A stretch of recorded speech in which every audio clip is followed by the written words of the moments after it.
Doutor Modesto Carvalho, olha, o Brasil está em ponto morto, se é que não está em ré, né? E todo mundo está se perguntando agora, o que nós fazemos? Uma revolução? Aí a gente olha para Venezuela e diz assim, não deu certo lá até agora. Está morrendo gente e não deu certo. Como é que a gente engata uma primeira, uma segunda, numa situação tão desesperadora? É desesperadora que a gente está, né? Institucionalmente nós estamos num mix de altas confusões. E mesmo as pessoas que são críticos profissionais da área política, eu vejo que hesitam entre assumir um diagnóstico, outro, porque a coisa embaralhou muito, né? E novos nomes entraram também, as traições, os esfaqueamentos, está uma coisa meio confusa. E a mídia digital está lotada de imagens, né, de sites falsos e notícias plantadas, o que torna mais complicado ainda o nosso problema. Qual é a fórmula para engrenar esse carro e a gente sair desse lamaçal? Bom, toda crise é um momento de reconstrução possível na medida em que realmente todas as forças incluídas nessa crise encontrarem meios de sair dela construtivamente. Então, no Brasil, para se pensar a curto prazo, seria necessário a queda, ou a saída, ou a renúncia do atual presidente da República, que não é mais presidente da República, do ponto de vista da legitimação dele, não tem mais legitimação nenhuma. Como assim? Deixa eu só aprofundar mais um minuto. Eu pensei que ele fosse presidente. Não, mas no caso é o seguinte, você ser chefe de Estado, você representa o país. Então, por exemplo, a Rainha Elizabeth houve um incêndio no prédio. Ela foi lá no prédio e perguntou lá para os sobreviventes, vocês precisam de alguma coisa? Quando ela falou, vocês precisam de alguma coisa, era a Inglaterra que estava falando, vocês, sobreviventes, precisam. Então ela, como chefe de Estado, ela representa a alma, o espírito, a angústia e a boa vontade de um país. Isso é um chefe de Estado. O chefe de Estado é aquele que representa toda a vontade da nação. Aliás, só por causa do exemplo que eu achei lindo, a Rainha Elizabeth, a mãe dela, no tempo da guerra, não saiu do palácio quando as bombas V2 iam explodir em Londres e recusou qualquer tipo de privilégio para sua proteção pessoal. Ela estava que nem um piloto da RAF exposto ao combate acima do céu da Inglaterra. Então o chefe de Estado ele é legítimo na medida em que ele possa realmente representar o país, a alma do país, os desejos e confraternizar com as pessoas como se fosse a própria nação confraternizando. Ele, no caso aqui, ele não tem legitimidade porque ele não representa mais ninguém. Ele não pode falar em nome do povo brasileiro, em nada. Ele não pode falar, inclusive, naquilo que é o porta-bandeira dele, que é a questão das reformas, tudo mais, ele não tem mais legitimidade nenhuma. Então, no caso, o presidente da República deveria renunciar em um caminho para que alguém da sociedade civil pudesse assumir esse período de 1 ano e meio, sei lá o quê, para poder, representando a sociedade civil, os anseios de moralidade, de decência, de reconstrução do Estado no Brasil, pudesse realmente ir lá e dizer, agora vamos dar o exemplo aqui de moralidade, de não corrupção aqui dentro do Estado, vamos realmente mostrar pela nossa conduta aqui que o país está realmente capaz de voltar a ter sua autoestima. Mas você acha que o Temer tem grandeza suficiente para praticar o harakiri, deixar a presidência e passar isso para aquele rapaz gorducho lá do Senado? Ele não tem mostrado grandeza nenhuma. ele fala que ele está ali para defender a honra. É um princípio de cavalheirismo que tem, não é tão antigo assim, desde o século XI, né? O cavalheiro é aquele que se despe de todos os poderes que tem para defender a sua honra.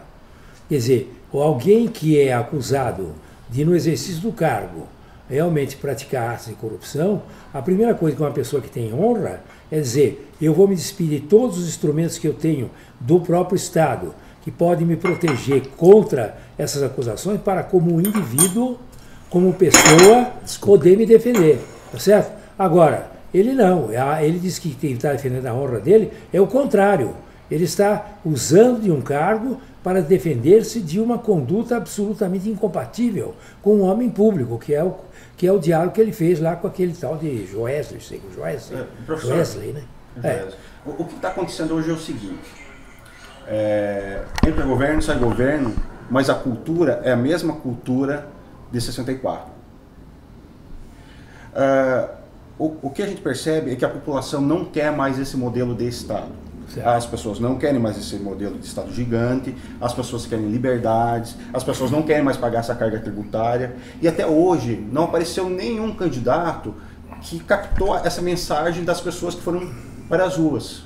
Exatamente. O que a gente quer? O que eu, Lúcio, como cidadão, quero? O que meus amigos querem? O que a sociedade quer? A sociedade não quer mais esse modelo de Estado. Mas eles já estão falando em aumentar, criar e aumentar impostos. Perdão, esse modelo que você está dizendo, e que é contrário a tudo que o Modesto está propondo. Exatamente. Eu tive hoje a prova definitiva do jogo político de sustentação do governo Temer, quando ele diz, olha, vamos acabar com o imposto sindical, e hoje eu sei que as notícias são nessa direção, ele está revertendo essa postura, chamando um imposto com um nome diferente, ou seja, a enganação faz parte não apenas da defesa pessoal dele, mas do grupo que ele orquestra em favor de se manter a qualquer preço no governo. Agora, professor, só para complementar, eu vejo o professor como uma saída ao seu discurso de ética, etc. A sua história de vida é maravilhosa, ninguém tem o que falar. Mas esse discurso, professor, tudo que a gente está vivendo até agora, não tem mais sustentação. Nós precisamos de um discurso nos pilares que eu falei para o professor. Nós queremos mais liberdade, menos impostos. E eu quero que o professor explane o seu pensamento, o que o professor pensa disso. Você, essa minha campanha, que está hoje disseminada no Brasil inteiro, com um voluntariado inacreditável, do qual vocês, inclusive, fazem parte desse voluntariado, tem o seguinte propósito, de realmente ter um diagnóstico. O diagnóstico é o seguinte, que nós não temos fundamentos no país, nem na economia, nem na política. Faltam fundamentos. Tanto assim que a Dilma, que é uma pessoa que tem problemas até de transtorno psíquico e tudo mais, tem delírios cognitivos, essa mulher conseguiu destruir a economia brasileira por causa do quê? Por causa da fragilidade dessa economia, que não tem fundamento nenhum. É uma economia como a soviética. Começa no Estado e acaba no Estado. Como ela era uma mulher muito ativa na sua destrutividade, ela conseguiu que acabar no Estado e o Estado acabar com a própria economia. Então, não podemos continuar com esses fundamentos da economia brasileira. A economia brasileira tem que ter outros fundamentos. Por outro lado, nós temos que encontrar também no setor político da administração pública e da administração pública novos fundamentos. Ou seja, não é que não, fundamentos que não existem, tá certo? Então a Constituição de 88 criou realmente um arcabouço de privilégios para os políticos e para o setor público de administração, tá certo? Que separou da sociedade, e a única conexão que existe no Brasil hoje entre sociedade e governo é a cobrança de impostos. Não existe outra conexão. Agora, você tem que, portanto, nesse período, que seria um período de realmente criar nesse período, que seria de criar condições de governabilidade, respeitabilidade, representatividade do chefe de Estado, seria para preparar mudanças dos fundamentos do Estado. Então, fundamentos do Estado da seguinte maneira: criar a federação no Brasil, menos Brasília, mais Brasil, ou seja, pouquíssima Brasília e realmente, efetivamente, Brasil. Criar, portanto, o sentido da federação, reforçar os municípios, o poder de decisão dos munícipes, reforçar o poder e autonomia dos estados, não ter essa verticalidade absoluta de decisões de Brasília que afetam o país como se o país fosse igual culturalmente, socialmente, etnicamente, tudo. Quer dizer, então, um Estado onipresente, onisciente e ineficiente. Agora, isso que você diz tem uma repercussão 100% na mídia virtual. Por exemplo, todas as pessoas falam do federalismo, da corrupção, falam das mesmas coisas que fazem sentido serem ditas na confrontação da situação que a gente está vivendo. Entretanto, um governo, nesta altura do jogo, não tem chance de ser substituído da maneira constitucional normal. Pois é, mas por isso... Como é que dá para romper? É o seguinte, você é professor dessa área. Você sabe que como acontece a sucessão. Mas o que você está querendo colocar, pelo que eu estou entendendo, escuta, o Temer não serve, mas o resto também não serve. Vamos dar uma parada e vamos reformular a maneira de governar esse país. Como é que a gente faz isso? Não, primeiro não é reformular. Por eleição direta? Não, peraí, uma questão tem que ser aproveitar esse ato pela eleição indireta. O parlamento precisa colocar uma pessoa da sociedade civil lá, porque o parlamento ele não pode tirar um novo presidente dentre os próprios parlamentares, que não tem também nenhuma legitimidade mais como poder, como instituição, poder legislativo. Ele tem que colocar lá para este novo presidente dar o exemplo totalmente diferente do que está ocorrendo agora.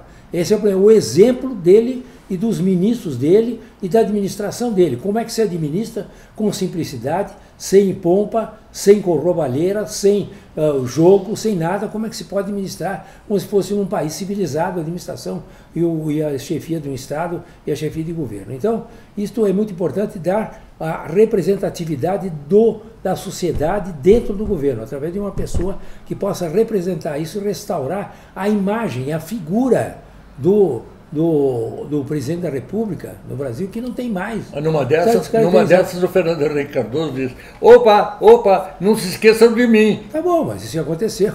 Meu. É um processo. A política o que vai fazer? Se ele disser não esqueça de mim, ele vai do mesmo. E o Lula também vai falar a mesma coisa. Agora, como é que você desmancha este feudo? E desmanchando esse feudo fazendo com que a sociedade faça uma pressão junto ao governo, junto aos parlamentares, no sentido de, na queda do tema, se ocorrer, realmente eleger alguém da sociedade civil para ir lá restaurar a dignidade, a decência no governo, para poder criar uma imagem de poder decente, uma imagem de exercício do Estado de uma forma decente, de uma forma realmente que possa representar o país, dar um desafogo ao país. Como é que você pode fazer isso? Enio, o país hoje é dominado por gangues, por facções. Nós temos brigas de facções lá dentro. Né? O Gilmar Mendes é uma facção, junto com o Temer. O outro é uma outra facção, do tal, entendeu? Então, nós estamos nas mãos, nós não temos mais crônica política nas redes sociais, nem crônica política nas redes de televisão e jornais. Nós temos simplesmente crônicas policiais diárias. Então, tem que voltar a ter um governo que tenha respeitabilidade, tenha autoridade. Esse governo não tem menor autoridade. Você falou do Congresso. Menor autoridade. Você falou do Congresso. Você confiaria que numa eleição promovida para a escolha desse personagem, com os senadores que nós temos lá? A questão é o seguinte, acreditando ou não, se a sociedade realmente pressionar nesse sentido, se ela se mobilizar nesse sentido, que ela quer um representante dela nesse momento, desse espaço entre agora e a eleição de 2018, realmente nós pode ocorrer isso. Eu já tenho falado com alguns deputados, alguns senadores, muitos poucos que eu falei, realmente eles acham que a única solução que tem no Brasil é alguém fora da política para assumir esse período. Eles mesmos são os primeiros a ter essa acessibilidade, porque entre eles não dá, nós vamos fazer um desdobramento de crise por mais um, tá certo? Entra o Rodrigo Maia, esse é investigado por isso, por aquilo, então aí põe o foco em cima das investigações sobre ele, tá certo? Daí vem o Procurador-Geral da República, está com uma denúncia contra ele também. Então, quer dizer, você não tem solução, você tem que pôr uma pessoa idônea para realmente fazer com que haja uma reaproximação da sociedade com o próprio governo, uma reaproximação no sentido positivo de identificação. Mas se eles não são pressionados, se eles não reagem pressionados, eles só reagem pressionados. Pelos escândalos mais flagrantes, então, como é que a gente pode imaginar que eles possam abrir mão de todos os privilégios? Mas é o seguinte, como? Nós temos que fazer essa proposta, nós não podemos deixar de fazer esta proposta. Nós temos um candidato da sociedade civil que está aqui apresentando, não pertence a partido nenhum, ele quer realmente assumir esse encargo nessa era para poder realmente fazer essa reconciliação da sociedade e poder, para fazer a preparação com idoneidade total das eleições de 2018, para poder realmente propor medidas estruturais de criação de fundamentos da economia e de fundamentos do próprio Estado, tá certo? Tudo isso tem que ser uma proposta. A sociedade não pode deixar de propor, e ela já tem essa proposta. Você é o homem. Eu não sou o homem, mas pediram para eu fazer esse papel e eu estou aceitando. Mas como não? É desafio, chega também de ficar só reclamando, fazendo artigo no Estadão, metendo pau, etc. Meter o pau é o mais fácil do mundo hoje em dia, entendeu? Qualquer criança hoje mete pau. Qualquer criança hoje tem capacidade de formular raciocínios a respeito da criminalidade que impera nesse país. Quer dizer, chega de meter o pau. Vamos fazer uma mobilização da sociedade civil agora, para esse momento, e como sinalização, assim, para realmente nós termos uma preparação para que a sociedade civil apresente os quadros de candidatos a senadores, deputados federais, estaduais, governadores e presidente da República, candidatos, vários da sociedade civil, tá certo? Para realmente colocar no lugar desses que estão lá. Se a sociedade civil é que está desafiada, ela é que tem o desafio. Quem é essa opinião pública quando mais da metade dos brasileiros são analfabetos? Eu vou contar para você. Eu quero colocar a realidade. Uma bela pergunta. Agora foi o seguinte, eu nunca vi um país mais politizado que o Brasil. O Brasil é mais politizado que a Espanha, que o espanhol só pensa em política, já nasce pensando em política. Agora, o que nós tivemos, analfabeto ou não analfabeto, funcional ou não, eu concordo com você que o analfabeto funcional no Brasil é uma calamidade. Agora, você, mesmo sendo analfabeto funcional, eles estão todos politizados. Hoje você tem no Brasil classe C, classe D, classe E, classe evidente B e tal, nem conta, mas todos estão politizados no Brasil. A sociedade brasileira não aguenta o desaforo que ela está sofrendo diretamente, humilhação, tá certo? Vergonha, tá certo? A falta de autoestima de ver que só tem pessoas implicadas em crime de corrupção em todos os setores, em todos os partidos. Ninguém quer saber mais desse partido. Em 2018, quem é que vai votar no PSDB? Quem vai votar no PT? Quem é que vai votar no PMDB, no Solidariedade, não sei o quê? Como é que chama? PSOL? Ninguém vai votar nessa gente. Tá certo? O Aécio Neves foi a maior decepção para um eleitorado de classe média que havia no Brasil, que confiava numa numa renovação, tá certo? Então você tem hoje no Brasil uma politização geral em que não se pode mais falar, em contar, dizer metade é analfabeto e vota de cabeça. Não vota mais. Não vota mais de cabeça. Se você apresentar candidatos da sociedade civil para todos esses setores, você vai ter um apoio brutal. Professor, mas a gente tem um problema nisso. O professor sabe, todo mundo sabe, que você obrigatoriamente precisa estar vinculado a um partido para você concorrer. O professor não pode lançar a sua candidatura avulsa, ou ele não pode, eu não posso. Todo mundo tem que se filiar a um partido para concorrer. Só que todos esses partidos, como o professor falou, viraram organizações criminosas. E aí? Como que a gente resolve, é o seguinte, como que a gente resolve esse impasse? Primeiramente, não é verdade isso, porque a Constituição, no seu artigo 14, diz que precisa ser através de partidos que se possa ser eleito. Acontece que o Tratado de São José da Costa Rica fala claramente, primeiro, de que ele se impõe às constituições dos países signatários. Cabe o tratado acima da Constituição. E segundo, o princípio fundamental dos direitos humanos no setor político do tratado é de que todo cidadão pode ser votado e votar. Votar e ser votado. Tá certo? Sim. Então não tem partido nenhum. Quer dizer, então hoje você tem que, realmente o Supremo Tribunal Federal tem que reconhecer a inconstitucionalidade desse artigo face ao pacto e face também a contradição com o próprio artigo 1º da Constituição, que todo poder emana do povo. Se todo poder emana do povo, ou emana do povo, Enio, ou ele emana dos partidos. Todo poder emana dos partidos, do PSDB. Então nós temos, entendeu? Do PT. Nós temos duas situações, então. Duas ilegalidades, se é que a gente pode dizer. Você disse, olha, esse presidente não tem representatividade. Ou ele é empichado, ou ele é afastado politicamente de uma maneira mais simpática, ou ele se suicida. Seja como for, essa situação é inviável. Inviável. E a segunda coisa que você diz e isso não tem... Isso é um jogo político de incêndio, né? E a outra situação é essa que você está dizendo agora. Tem um tratado que define que se pode votar qualquer pessoa, brasileiro nato, que não tem uma...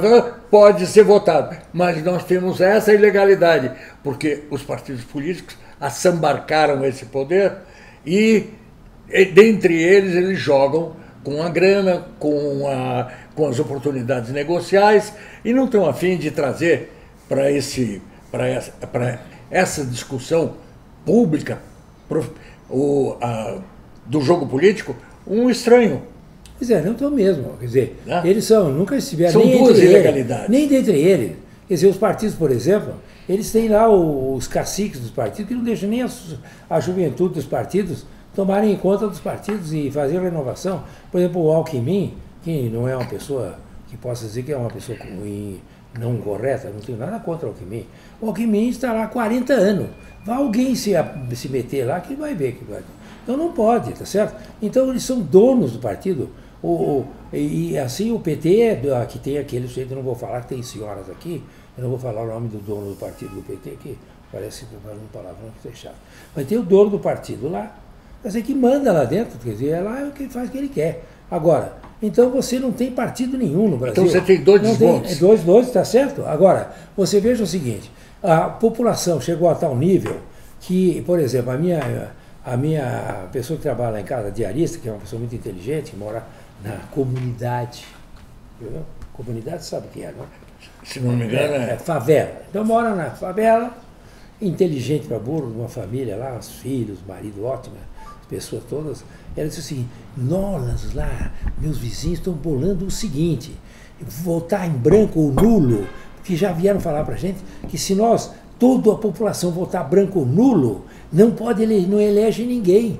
Então você veja como há uma politização total da população e a população não aceita. Você imaginou? Você vai aceitar votar nesses camaradas? Não vai votar nesse partido. Eu acho que o tempo de convencimento é muito curto. Agora nesse interregno é curto. Porém, até 2018, o desafio é para a sociedade civil realmente apresentar os seus candidatos para presidente da República. O Brasil, estão dizendo, mas não tem ninguém. Como não tem ninguém? No Brasil tem centenas de pessoas capazes de ocupar o lugar de presidente da República com maior competência, conhece políticas públicas, conhece tudo. Esse camarada que não conhece nada. O Temer não conhece nada, sabe nada de política pública. Você é aquele jeito, a Dilma, aquela o Lula, você não conhece nada.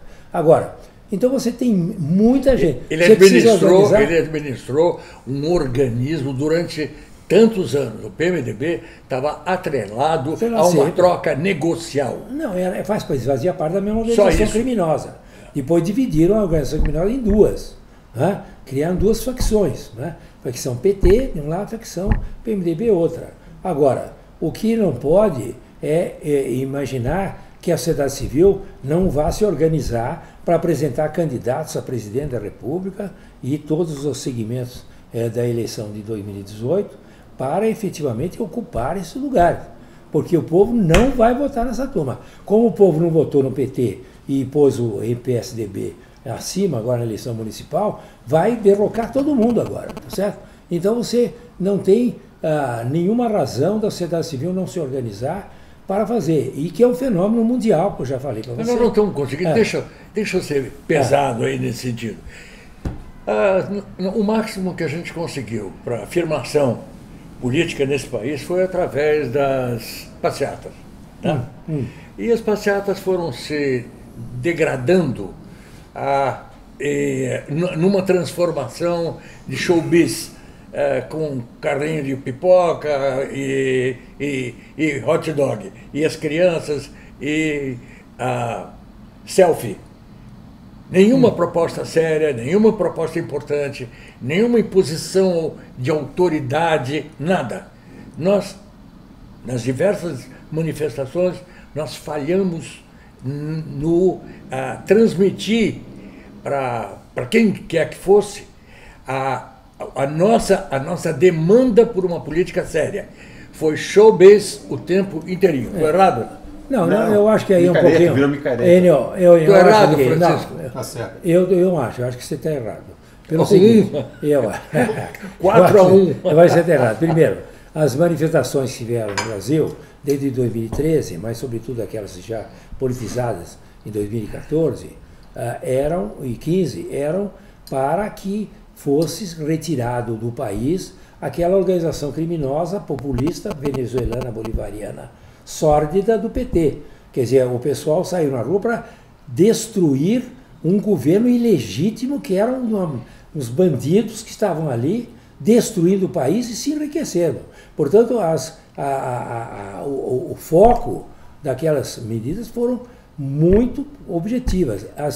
Então havia realmente uma razão para a mobilização, e a mobilização foi feita. Agora, se tem pipoca, showbiz, pelo seguinte, tem um probleminha. Eu participei do caminhão de todas as manifestações que teve aqui em São Paulo, o caminhão lá do Vem Pra Rua. Agora acontece o seguinte, o brasileiro é um povo extraordinário, ele é um povo alegre, tudo para ele fica alegre, ele canta, leva a criança, quer dizer, mas alienado não, eu acho que o povo, se fosse francês já estava na quinta essência da depressão. Nós temos realmente essa competência do brasileiro de fazer tudo uma festa, uma coisa alegre, é tão bonito isso. Eu não sou contra, não. Era muito séria as manifestações. Você acha que as manifestações, realmente você acha que eles conseguiram criar um ponto de ignição que definiu uma mudança de rumo para esse país? Não mudou, não deu mudança de rumo pelo seguinte, porque realmente é um longo processo. A retirada do PT do governo foi fundamental, porque o PT ele estabeleceu no Brasil que chama-se cleptocracia, ou seja, Lula entra no governo, vamos pegar todos os estatais, onde é que tem orçamento? É um projeto de poder. Não, projeto de poder não, projeto de assalto a todas as verbas das estatais, para dar para o partido se eternizar e criar com aquela força, força especial, tal, que criaram lá. Força Nacional. Força Nacional, que é a milícia deles, para criar, então, condições de fazer a Revolução Bolivariana e tomar conta eterna do país. Naquele tempo, a Revolução Bolivariana estava em plena no auge, porque o petróleo estava alto. Então, havia todo um projeto populista bolivariano que a população teve o mérito, através das manifestações de rua no Brasil inteiro, de destruir esse projeto.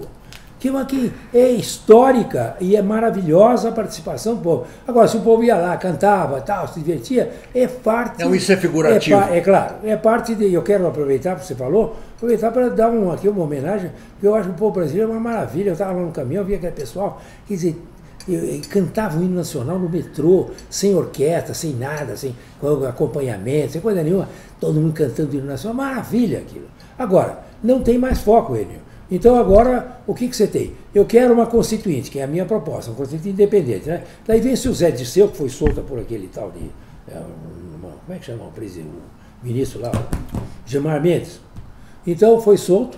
Primeira coisa que ele fez foi dizer, vamos fazer uma nova constituinte bolivariana e revoluciona. Tá certo? Na Folha, num artigo da Folha. Perdemos tempo. Perdemos tempo, fiquei preso, agora revoluciona e constituinte. Então você fala constituinte, já não tem mais esse tempo que pode coincidir com a constituinte dos bolivarianos lá corruptos. Depois você tem a proposta de diretas. Diretas já é proposta para eles. Não cabe, mesmo porque nos regimes presidencialistas não cabe direta já pela Constituição. Então, todas as bandeiras, que eram bandeiras do pessoal contra o PT joga as bandeiras, as mesmas bandeiras, tá certo? Então, fora Temer. Então, você vai na rua agora dizer também fora Temer para botar o Lula. Então, o pessoal fica inibido de chegar fora Temer na rua para jogar a favor desse pessoal, que é um pessoal que não tem nada a ver com democracia, não tem nada com nada. Olha, o populismo bolivariano quer uma ditadura total. Eu quero colocar uma coisa, numa tentativa de ser um máximo realista, pro meu gosto. Você sabe que eu trabalhei em propaganda a minha vida inteira.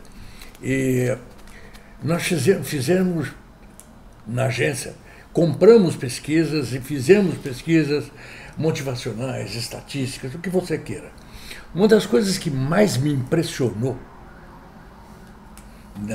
nesta propaganda, na necessidade, como argumento, na escolha do público, foi determinar qual era a idade das pessoas para as quais a gente estava conduzindo a campanha.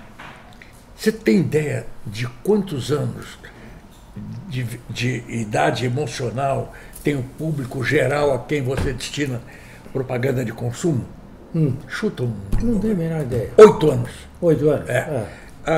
8 anos é uma... Digamos que 8 anos é uma coisa de débil mental. Né?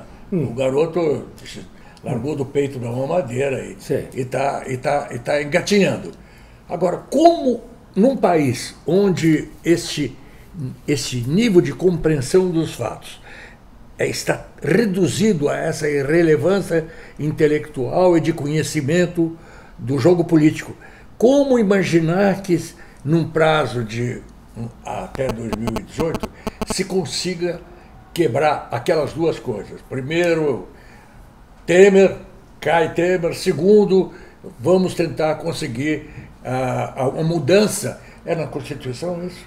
Não. O caso é o seguinte, a Constituição ela tem que ser mudada. Eu, primeiro, não concordo com essa estadia. Eu acho que o brasileiro não tem nada de 8 anos de idade. Não tem diferença nenhuma em matéria de consumo, da fantasia do consumo. Pode ser que haja uma idade de 8 anos, você pode fazer essa pesquisa no mundo inteiro, que é 8 anos também. Até na Alemanha, fazer consumo, o jeito de consumir, é que nem... Entendeu? Não tem nada a ver com a questão política. Ele pode ter 8 anos como consumidor, mas como político, como preocupação política, ele não tem 8 anos. Ele é maduro, é adulto. Eu acho isso. Agora, eu acho o seguinte, que você tem que fazer uma mudança constitucional, mas discutir com a população, fazer uma mudança constitucional de estrutura que a população aprove a Constituição.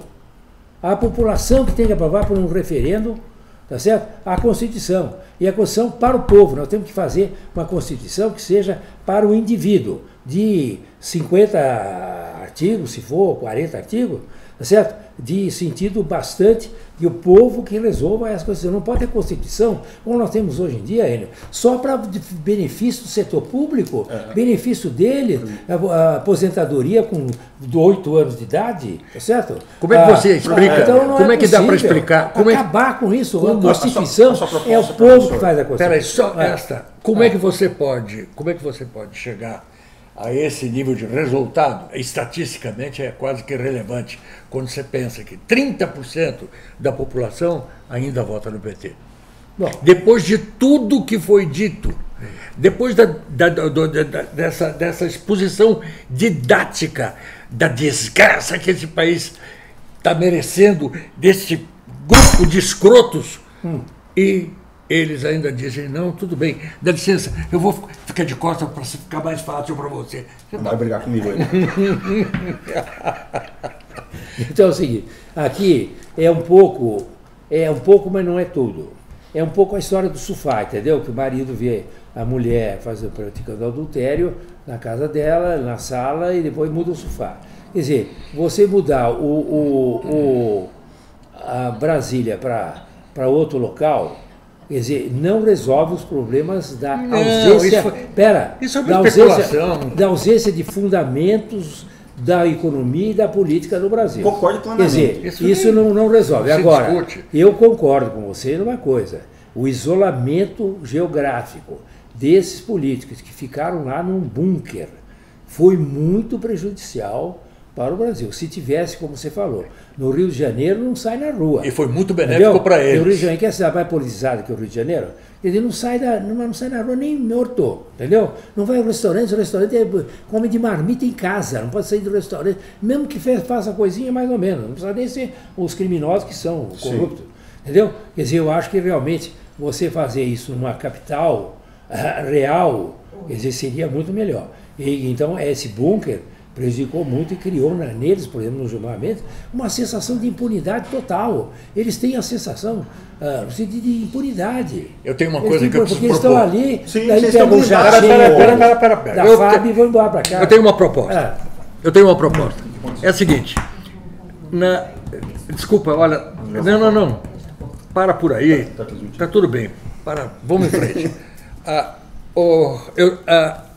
A minha função como publicitário sempre foi a de ser um diagnosticador de situações. As empresas me chamam e aí eu vou examinar, conversar, cavocar informação e aí eu tenho um diagnóstico. Tendo o diagnóstico, eu tenho a metade do problema resolvido. Aí eu tenho que sair para uma solução. E essa solução não pode ser multiplicada de uma porção de formas de tal maneira a empobrecer a proposta.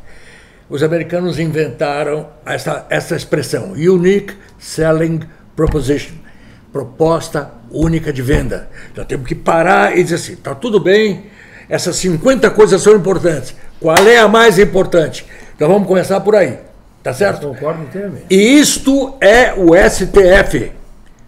Se nós temos que discutir todas as maneiras de propor, não apenas como você idealiza esse movimento público, mas nós temos que estudar, mergulhar, montar estratégias para substituir esta gente perniciosa que são aqueles juízes que nos trazem a imobilização. Eles nos botam algema. Toda vez que alguém tira a algema, eles vão e dizem assim, Aécio, não, Aécio não. Não, tira a algema do Aécio.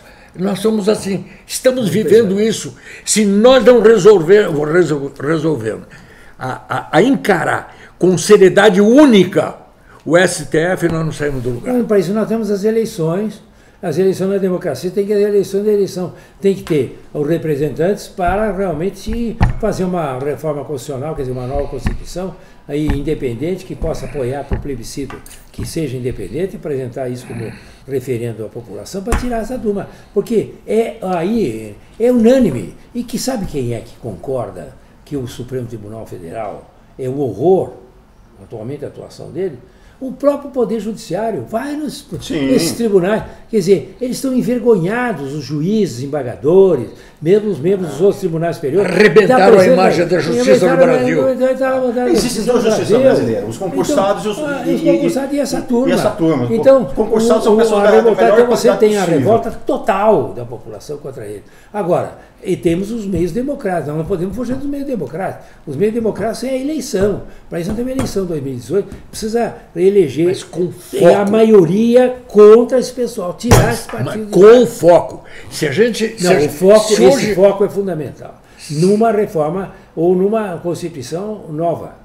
Tem que tirar. E tirar completamente. E também criar mandatos. Mas a Constituição nova implica na mudança de uma série de fatias do bolo. Eu só estou falando de uma fatia que para mim é fundamental. Será que não está claro isso? A gente começar a fazer uma campanha agora para mudar a forma do STF e mudar o STF. Focar nisso, entendeu? Atirar com fuzil de tal, no mesmo lugar. Quando você atira, esses carros blindados, eles têm uma fragilidade. Não interessa o tipo de grossura. Se você atira 2 vezes no mesmo lugar, você fura o vidro. Então nós precisamos atirar no mesmo lugar. E arrebentar essa situação de tal maneira a que, a partir disto, se impõe alguma coisa ao país. Uma proposta mais ampla. Mas com a USP, Unique Selling Proposition. Exatamente. Porque convocar os movimentos de rua para saírem às ruas para pedir o fim desse caso do STF. Agora você veja, então com isso que vocês estão falando, o que vocês realmente trazem à nossa discussão? Quer dizer, a insegurança institucional no Brasil hoje é absoluta. Você veja, o poder executivo inexiste. O presidente da República é um fantasma. É um homem que usa os instrumentos e daquela turma que usa a estrutura do Estado para se blindar juridicamente. Que o cerca para se blindar pelos crimes comuns que ele praticou. O Poder Legislativo é mais comprometido que nunca com toda essa questão de Lava Jato. O Rodrigo Maia está lá na planilha, lá, o Botafogo. E o Poder Executivo e o Judiciário, que realmente não é só feito de STF, realmente tem, a partir do STF, cria uma insegurança também institucional para nós. Nós temos 3 instituições que não funcionam no Brasil. O Brasil funciona automaticamente. É como você pegar, entendeu? E falar, olha aqui, a casa agora, essa casa aqui tem os adolescentes aqui, tem os jovens, e os pais foram embora, com a grana, com tudo, etc. Vocês se virem na casa, vão trabalhando e tal. Entendeu? Porque não tem mais governo no Brasil e não tem mais judiciário, não tem mais legislativo. Então, é um país inacreditável.